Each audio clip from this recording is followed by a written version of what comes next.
I had a whole complete amazing conversation. Didn't hit the record button. It was Oh, uh it hurt my feelings so bad because I was like, I don't even think we can duplicate that again. yeah, exactly, exactly. But I feel very, yeah, exactly. I feel very, very sorry for guys sometimes because and that's why I think the books kind of help them sometimes, just because it's good to have a roadmap. Right, It's good to get some some handholds sometimes, right. because I think we females, we have shorthand and we know what we're talking about. And Hmm. I think that guys, they kind of just get bowled over a little bit. And Right, also I think that all of us is looking for somebody else to blame for stuff. And I right. think guys get the lightning rod often, of like the blame hitting them. My goodness gracious. It just Where'd you hits them. come from? Where did you come from? Oh my gosh. I think it just kind of hits guys and it goes splat, and then they don't Oh, know what hit them. But and so and it's not like, I'm not saying that the females are to blame either. It's just that the any of us is really sensitive to criticism. But I think right, that guys kind of get the same criticism thrown at them over and over and over again. right, That they don't get it. They're not sensitive enough. They don't really, they don't care how we feel. They don't understand how we feel. They're always just on about stuff for themselves. And it's everybody has to hit the pause button and kind of look at both the dynamics that's happening between them, as well as the dynamics in our own head. And in our own head is our whole family of origin stuff that goes on for each of us. There's all of these people in all of our heads that come from our families that's gone back and right, forth. And so I think in a right. relationship, speaking from the female point of view, the guy gets hit with a lot of shit that belongs to all the family in the woman's head, Oh, and vice versa. The woman gets hit with a lot of shit right, belongs to all of the characters in his head from his family of origin, then kind of gets like put onto her. And so there's an old saying, along that it takes at least 10 years of a marriage before you're actually seeing who the other person really is, and not just your projections onto them. ooh, I like that. I like, and it makes a lot of sense too. But you know what though? Hold on, I'm gonna hit the pause button for 2 seconds because we can dive right in. And so, of course, this is the Understanding a Man podcast, and I want to thank everybody who has joined us today. Of course, I am Elam B King, and I am here with an amazing guest who is back. Those of you might have heard us back in May. Had her on here just dropping some gems here, and you guys can see we already like started diving in.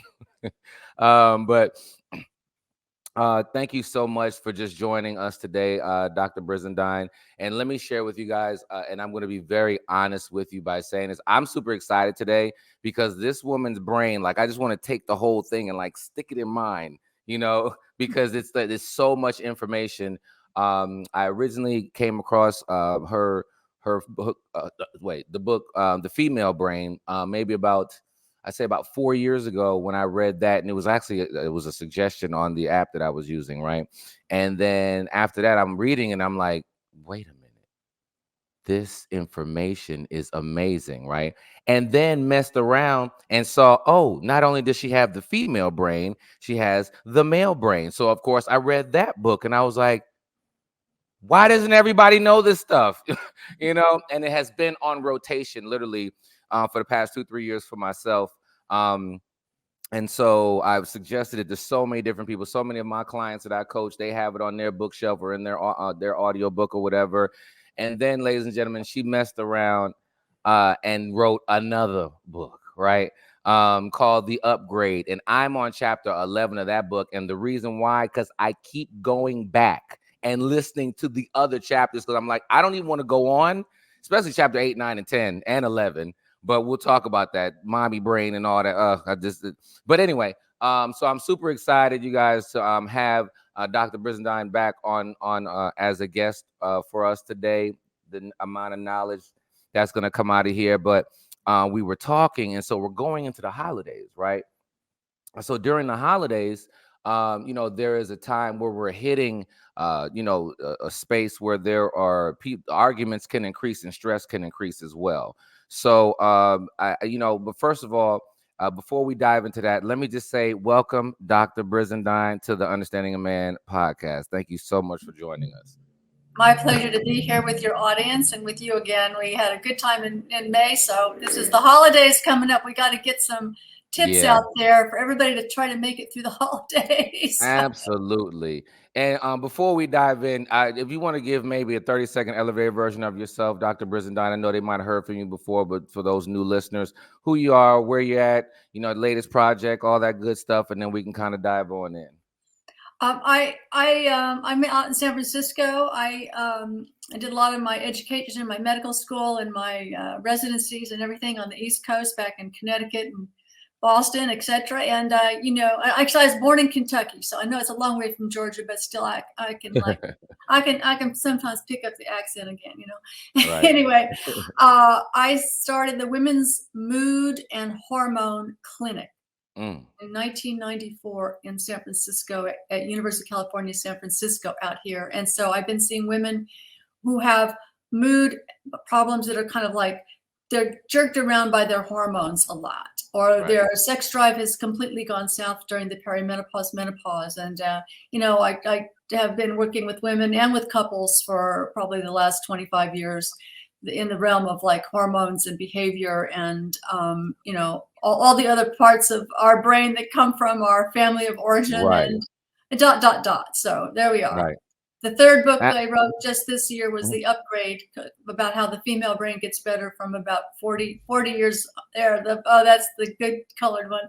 From Boom. about 40, there it 40 goes, years there old. it goes. Any women 40 years old, right? And guys 40 years old up to about 80. That's for you. It's how it gets better, and also how to travails the different. I mean, you're working your way through it, right, Elam?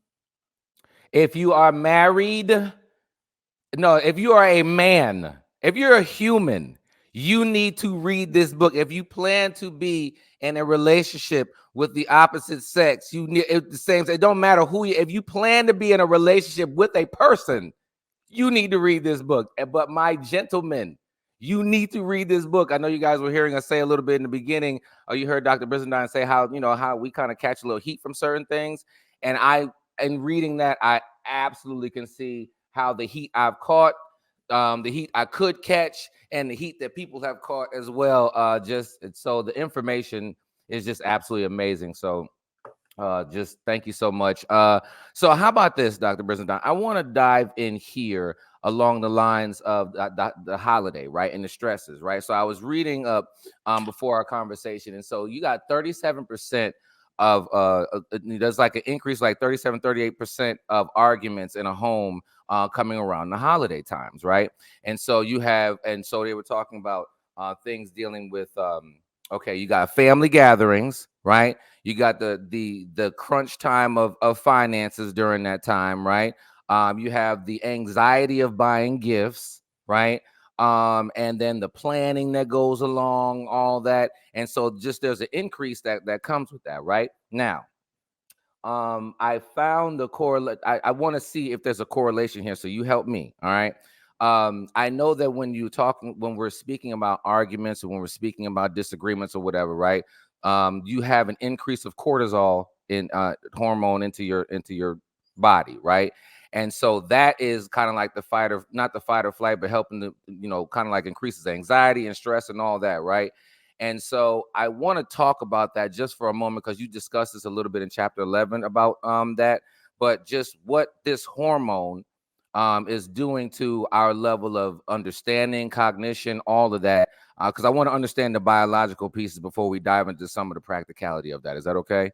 Yeah, and so it's like, remember those the tiny little hats that sets gland that sits on top of your kidneys called the adrenal glands. Remember, the adrenal glands are where the cortisol gets made. That's where the sausage gets made, right there on the adrenal glands, baby. And the problem with it is that we need it. We need it to help us do fight or flight. You know, if the Hmm. lion's chasing us out of the jungle, we gotta flee, or somebody else is, after it helps us flee. So it's very important to have as part of our protection system. Our adrenal system gets out the adrenaline, plus then the cortisol comes out with it.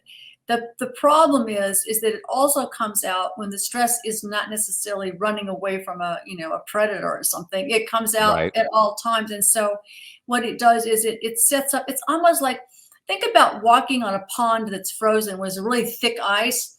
But then if there's been a lot of cortisol around, all of a sudden the ice gets really thin and you're walking out there and you may just fall through some issue. You Hmm. may just fall through in terms of a stress comes along, or somebody says something to you and you've had a lot of cortisol around because you've been stressed, and Right. you may say stuff you regret. You may Right. do one of those things where you throw a dart and you didn't bite your tongue in time and you're going to pay for it. So Right. in the holidays that happens a lot, and Mhm. unfortunately, we all can get ourselves really up into a real twist that way. Right. And so even the bigger piece of even understanding that, and you just kind of touched on it as well, is that it can get released, and then it could stay in your system for like 5 days.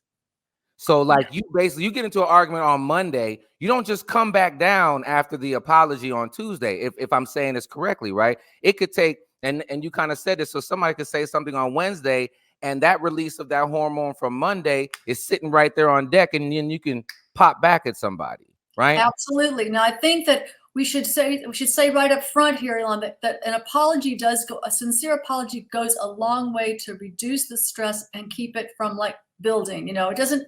The thing is, it doesn't erase it all the way. Think about a nice, beautiful piece of wood, and you Okay. take out a nail and you pound the nail in it, that beautiful piece of wood, and then you pull the nail out.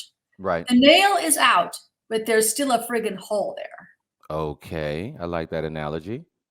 All right.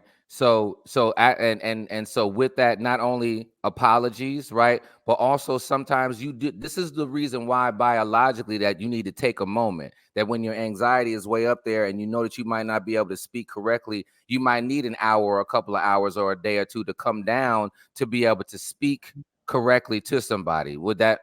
I mean. Absolutely. I love Mhm. the phrase. I love the phrase, and even my husband and I use it sometimes. We've used that phrase WAIT.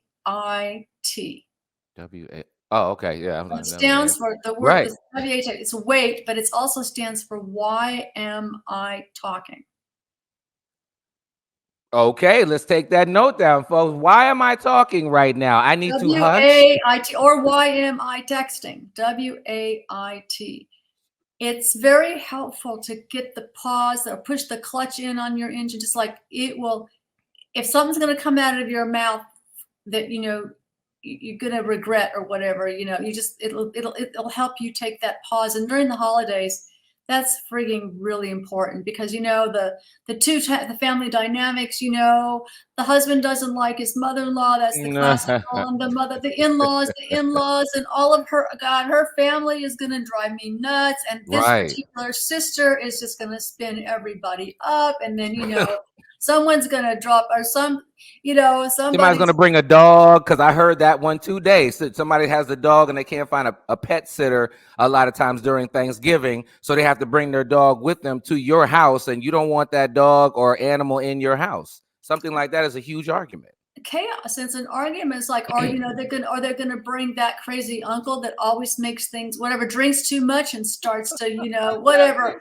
He just like it just like makes a mess out of everything. Or like Mhm. you can't bring this. It's your usual ability to control your environment and your feelings of safety are Okay. really jiggled during the holidays, because the family, you don't like everybody equally, and you for sure don't like everybody's pets or dogs equally. Right. And there's some people who really, really clash with each other, and you can't invite this person because they don't talk to that person, and that's the family shit that goes on, and it spins everybody's biological cortisol levels up to the max and makes Wow. this thing that you're talking about. I mean, it's kind of like there's almost like no apology for the holidays.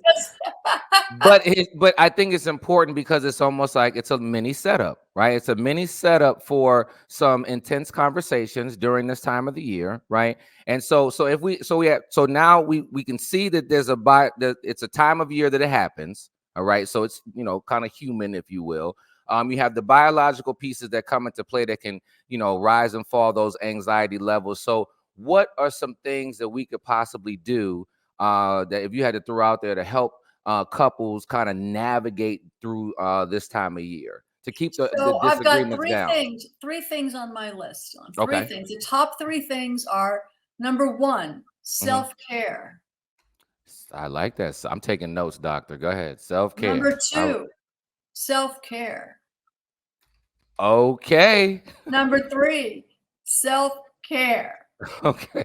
And what the hell that means is you got to get yourself whatever it is that makes you feel, if you it's some downtime, if you like to go take a run, or you like to go walk around some beautiful place or whatever, or even like I have people, like some people like to have different scents, I have one Okay. guy who loves the scent of rose. It's a rose scent. You can just keep it in Right. your pocket and you can just smell it to kind of like, have a moment of changing your whole nervous system can change with the scent of something. I mean, that can be like this is like a quick fix, and it's not, you can get whatever, I like that. This is lavender. I heard does it because I have a and lot of the lavender. lavender level. I Mhm. suggest that you smell a few of them and see which one you really like. This one's got this one has this other one has wintergreen and frankincense in it. There's a couple of them, and it's like they sounded like little like woo woo hokey stuff, but it actually triggers your whole nervous system, your olfactory system into Wow. your brain,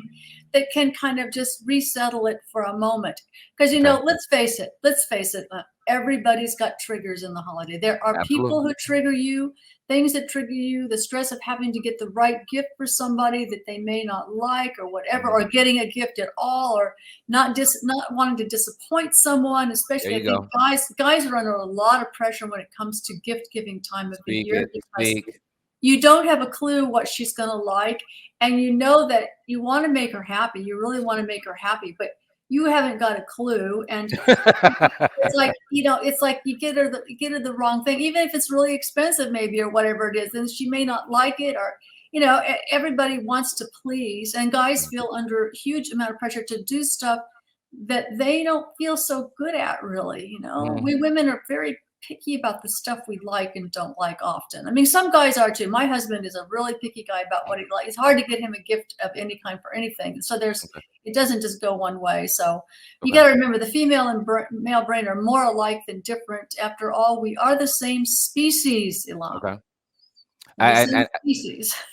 so, ladies and gentlemen, listen. What this? I'm just going to use this. This is my chapstick, but something as simple as walking around with a different scent, and just you get pissed off, and just you'll come down from 10 to 9, or maybe 10 to 8. I mean, I guess every little thing probably does help. So you said self care. You self. I mean, the self care aspect is basically you're bringing yourself to maybe. Would you say? I don't. Is it? I don't want to say Neutral, the word. neutral. Yeah, You're yeah, bringing to a yourself to neutral neutral. space. So it's Um, biochemically, it's almost biochemically, neurologically, and biochemically bring yourself to neutral. Like, for example, if you have a workout that you do every day, if you have something, mhm, don't skip it just because there's something. Just like, make sure even if you have to do not the whole thing, but just a half of it, but just do not skip it in the day. Keep some of the structure of the things that fill you up and nourish your nervous system. Don't skip those things. okay. So the self care, right? Okay, so let's dive in over here. What about how important is sleep during during this time of year, or just period inside of this? Is that something that So will assist? So let's talk about sleep. Let's do a little bit of a nerd out on the sleep thing, because it's so Okay. important. Now, remember what happens when you sleep, Bilam. I know you read the book, so I'm going to quiz you here, Oh, dude. okay. So, what? Well, I guess there's a bunch of different spaces that we are saying, but I know that okay, the way your brain enters the sea. If you hadn't asked me, I would be able to roll this off. But I know obviously you're in a state of okay, your body is reconditioning itself. It's God, why did you ask me? And so. I'll It's help you out here. So this, it has something to do with like when you sleep, all of the little rivers, the brain, remember the brain's nerves are like right, two fists in there, and the fingers are all chatting all right. the time, and they're making all this, they're throwing garbage all over your brain during the day. They're throwing all these protein garbage by the chatting that's going on. And Uh-huh. when you sleep, they kind of retract from each other, opening up these little rivers in Okay, between. I remember that. Remember the rivers? The Yeah, I rivers? remember And you that. just flush out the rivers while you sleep. The Right, garbage gets flushed out of your brain. If you don't sleep, the garbage stays in there, gunking right. everything up. And I think that that's important because then I know you were talking about just your cognitive like, and your thinking ability gets literally cloudy if you're not getting the sleep. So imagine if you're not getting the sleep, and then on top of that, you're in a higher stress, higher anxiety time of the year. Life is just going to happen anyway, and then in walks a disagreement, which is going to further bring more clutter. So it's like stacking, and it's basically a setup for failure just for you not sleeping. And I know that you talked about a sleep plan. I know we talked about, I believe, a little bit in our previous discussion that we had. But I think that holiday time, I think it's important. What you talking about, that self-care, this came back up in my head of something as simple that you fully control, which is sleep. Bingo, you are so right on target, Elon, because so the things that we know that help us with sleep are like keep the caffeine level as low as you can. Don't drink Right. caffeinated stuff after 12 noon. I mean, don't pop that energy drink at 3 or 4 or 5 o'clock. You're gonna pay for it later. And Hmm. the alcohol consumption after 6:30 or 7 p.m. It'll make you wake up all night long if you've had too much to drink. That'll really screw your sleep up a lot. If you drink too much after about 6 or 7 o'clock at night, it'll just make your sleep terrible. And the other thing is get some kind of exercise during the day that at least, it has to wear you. You have to feel a little bit tired. That means whatever it is for you. Some people do a run, sometimes people just do a walk, whatever it is, but at least 45 minutes of something that will tire you out before about 3 or 4 o'clock in the afternoon. So the moving your muscles thing that makes you tired, keeping the Hmm. substances out of your system, like the nicotine, caffeine, and alcohol are the bad guys. And then Hmm. about the 24-hour reset button that we all have in our brain. Okay. This time of year, it's really important, which is bright light in the morning. Okay. So it's called Talk it's about that really quickly. I was gonna, because I know we got to go into our part two session, but I want to kind of end out on that piece that you were just saying. If you can give the elevator morning version. bright light. It's called morning bright light. Yep. And if you're living in an area that doesn't have it, like right up here above my computer screen, I have a big. There used to be like $3,000. They're now about $100 off of Amazon. They're those Right. full spectrum lights. You put that sucker on for 15 minutes while 15 you're minutes. doing I your remember you email said or that. something. And if it's a bright sunny day, just go out on your deck or out in your front yard. 10 or 15 minutes of the bright light in your eyes in the morning, sometime before 11 o'clock in the morning. That sets your reset button for sleep and rest. So don't forget that part. I remember you said that before, and ever since then, in the morning, I make sure I get just a little bit of I get a little bit of sun, just because of that, because just something as simple as bright light, just resetting and just allowing your day to be better. All of these little pieces come together, and when you have two people who have two totally separate brains, if they're not operating correctly, it's almost so many different ways that you can kind of fall off, because we didn't even talk about food and what that does. We could even go down those streets or whatever, but the self-care, and that's fully controlled by yourself. And I know that I find myself sometimes with certain clients, I have to reset their self-care because they've gotten so used to running. And I want to talk about that in our next episode regarding, because particularly for women, you're the planners, you can get to the doing the running, and you're just stacking stuff up, not getting the sleep, not getting the right light or whatever, and then you come home to the one you love, and boom, one discussion just blows the whole thing open. So we're going to be back and talk about that in a moment. Dr. Brizendine, if you could just share with everybody about the upgrade, and that project and what you're doing there, and then we're gonna come back for part two. So the upgrade is out now. You can get it off of Amazon.com or any place where the books are sold. Go to your local bookstore. That's a great one. The upgrade is available anytime for like women that are 40 to 80 and the men who love them. And men, if I tell you, you've got to You have to get this book, the information that's shared. And so we're going to come back and talk about I don't just do a the little bit more most, about the but I do holidays a and some of the lot. things that people are running I'ma make a into, toast, and cause just we men, still how we can alive. maybe do some things that No we might be big, able to do to keep I some of feel like those Pac. disagreements down. Okay, Shoot a that's going to be shot. important. So I want to thank you Coming so in. much, Dr. Brizendine, for this part one of this episode of the Understanding a Man podcast. This is the holiday version, y'all. We're trying to help folks just not get into all the foolishness. So tune in for part Yeah. two. Coming in. We'll probably be out in a little bit, so we'll let you know when Okay, that's what going I to happen. am. But I thank you guys so like much it for as fever. joining, and take care, and we'll Racist to see you for oh. part two. Just like